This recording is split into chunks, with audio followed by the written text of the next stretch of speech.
Hello friends, brothers and sisters, wherever you're gonna watch this video from, this is specifically for you. I want to begin by congratulating you for running the race of life faithfully, and this far you've made a lot of impact and you've made a lot of sacrifice. I just want to bring in one nugget that I want us to factor into today together as we move on. Like I said, you have done very well, tremendously well up to this moment. I want to bring in a thought: make it right. You see, as we live and as we move and have different interactions and make different decisions, we meet different people.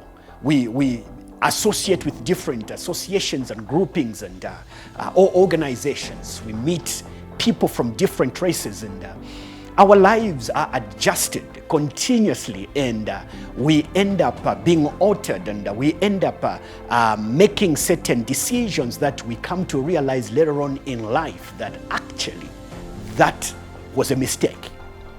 And on my discussion with you today, I just want to say, you have the time to make it right.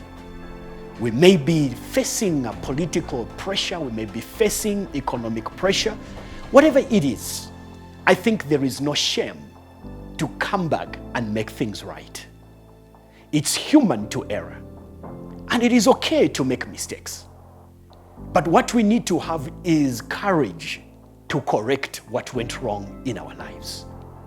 Let's not feel bound to the mistakes of the past. Let's not feel bound to the errors that we made probably before illumination came, probably before we knew the truth. Now that we know the truth, it is time to make it right. Because you don't want to live in regret. You don't want to live pleasing people. You don't want to live just having the applauses of the people, and yet you are not satisfied on the inside of you. You need to be at peace with yourself. You need to be at peace with your goals. You need to be at peace with your family. You need to be at peace with your soul. Once you realize that there's something that you can make right, of course, we have pressure because people are going to call you inconsistent. People are going to call you undependable. People are going to call you somebody who is neither here nor there, or people are going to say you easily change your goalposts. Let me quickly quote what our late president, Dr. Patrick Levi Mwanawasa once said when he was in power.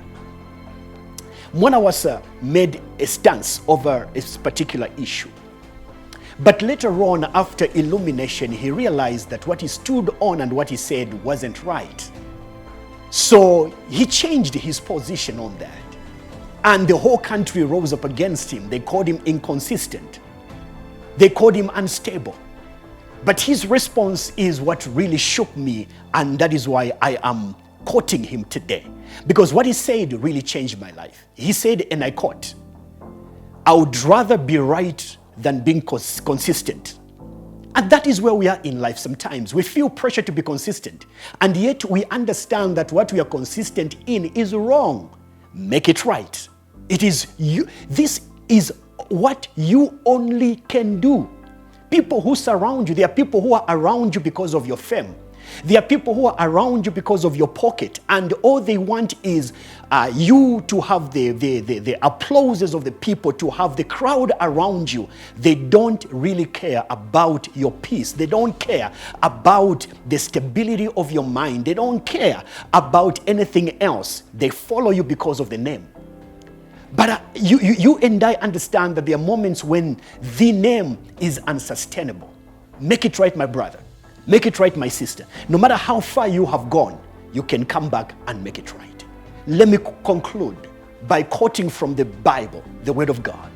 The Apostle Paul, for many years, was involved in a habit or in a tradition of persecuting the church. He was involved in stopping the new movement that had come on the scene, which was called the Way. He was present when the deacon Stephen was being stoned to death. He consented to that. But one day on his way to Damascus to persecute more believers, Jesus Christ appeared to him, and he the light of God shone on him. You know what happened? Once he came into contact with the truth, Paul changed the trajectory of his mission. Paul changed whatever he was doing.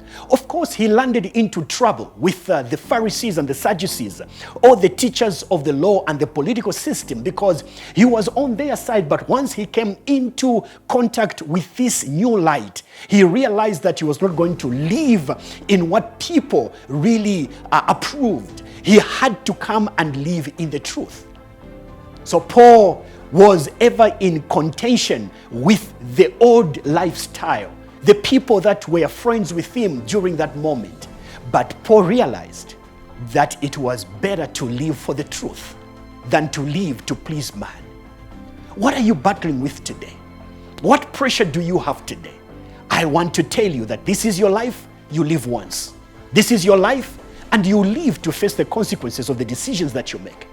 It's human to make mistakes. It's human to make wrong choices.